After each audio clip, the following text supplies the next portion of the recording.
Dalam Bapa dan Putra dan Roh Kudus. Amin. Allah yang penuh kasih. Betapa Engkau menghendaki nama Allah Tritunggal Maha Kudus diwartakan kepada segala bangsa, kepada segala makhluk, kepada siapapun sehingga mereka mendapatkan keselamatan keabadian. Engkau memilih saya, memilih yang lain Anda semua untuk mewartakan kabar sukacita ini. Kabar gembira yang luar biasa ini. Sehingga semua orang percaya dalam nama Yesus. Segala kekuatan bertekuk lutut. Segala kuasa menyembah Yesus. Dia yang memberikan keselamatan kepada kita, keabadian.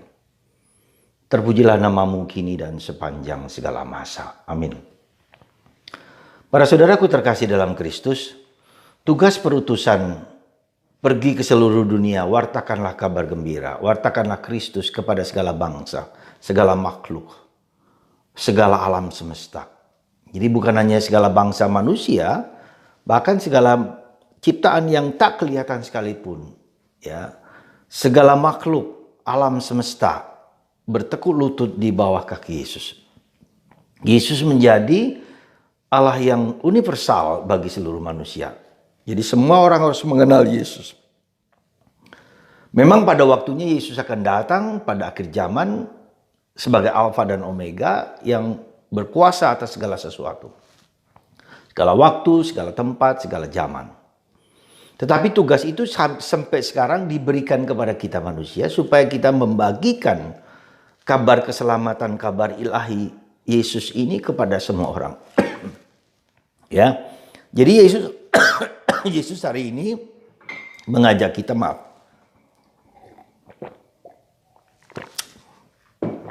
mengajak kita semua untuk menjadi saksi, menjadi pewarta, menjadi yang diutus, mewartakan siapa Yesus itu, siapa Allah itu dalam Yesus.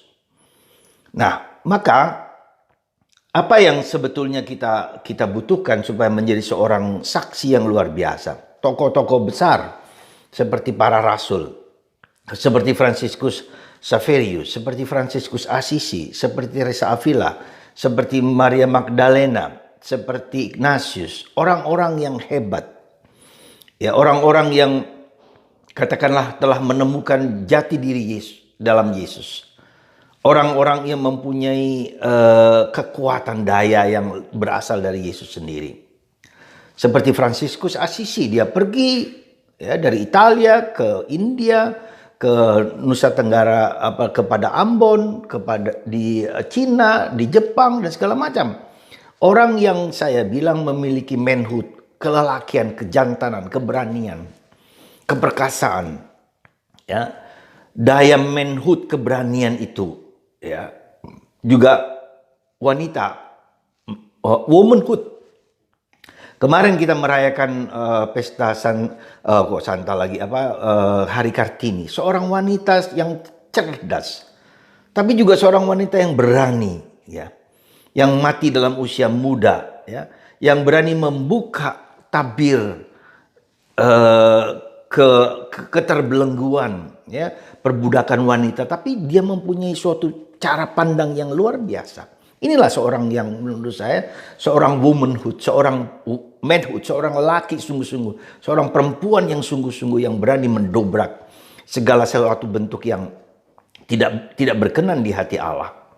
Dan kita bersyukur sebagai bangsa Indonesia kita punya tokoh-tokoh negarawan, tokoh-tokoh nabi yang besar, Soekarno, ya, Bung Hatta, Bung Syahrir, Tan Malaka, ya, Cokro Aminoto, ya, dan tokoh-tokoh awal 45 itu adalah tokoh-tokoh yang sangat berani dan hebat, tidak takut terhadap tantangan, terhadap penindasan, terhadap senjata sekalipun, mati pun tidak apa-apa, ya.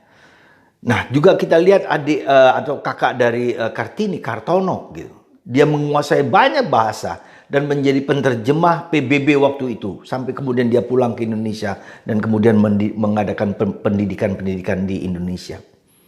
Saudara, itu yang kita butuhkan sekarang ini. Ya.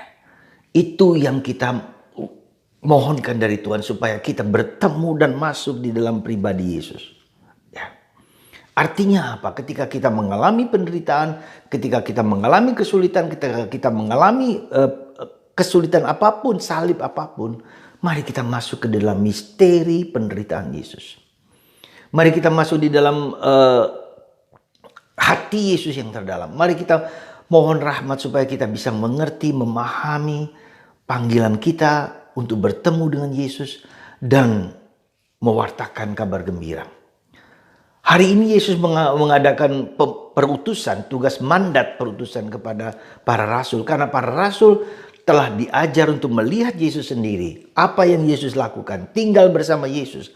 Pikiran Yesus, hati Yesus, seluruh hidup Yesus. Sekolah kehidupan bersama Yesus. Inilah yang memperkuat para rasul untuk berani mewartakan kabar gembira. Saudara, Anda dan saya, sebelum kita mewartakan kabar gembira kepada Yesus, mari kita masuki. Jadikanlah pengalaman penderitaan kita ini sebagai sampah kehidupan, supaya kita semakin lama semakin menjadi kompos yang indah bagi orang lain.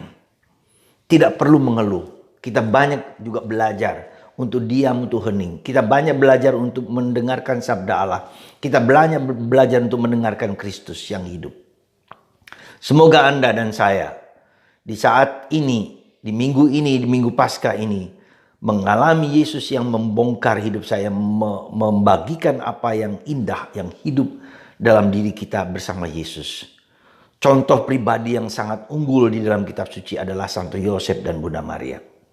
Dialah tipe seorang lelaki yang luar biasa. Dia mendengarkan sabda Allah. Dia mendengarkan para malaikat berbicara kepadanya dan dia taat menjalankan, ya, dengan penuh keimanan, ketangguhan. Ketika dia diminta untuk mengambil Maria, ketika ia diminta untuk menyebut nama anaknya Yesus Sang Juru Selamat, ketika dia diminta untuk pergi dari Nazaret menuju Mesir untuk menghindarkan perbuatan Raja Herodes yang membunuh anak-anak kecil, dia pergi, dia taat. Inilah lelaki, inilah wanita, dan Maria juga. Ya, kita melihat bagaimana Maria di usia 15 tahun bersedia untuk mendengarkan semua itu, dan dia taat. Dan dia menjalani masa-masa dolorosa, masa-masa penderitaan yang luar biasa. Dan sekarang dia menolong kita dengan rahmat supaya kita tetap tekun, tetap kuat, mewartakan Kristus yang adalah Raja segala raja. Di atas bumi, di bumi dan di bawah bumi, di laut, di hutan, dimanapun juga. Hanya Kristus, dan oleh Kristus, bersama Kristus, kita akan mendapatkan kemenangan. Tuhan memberkati Anda semua.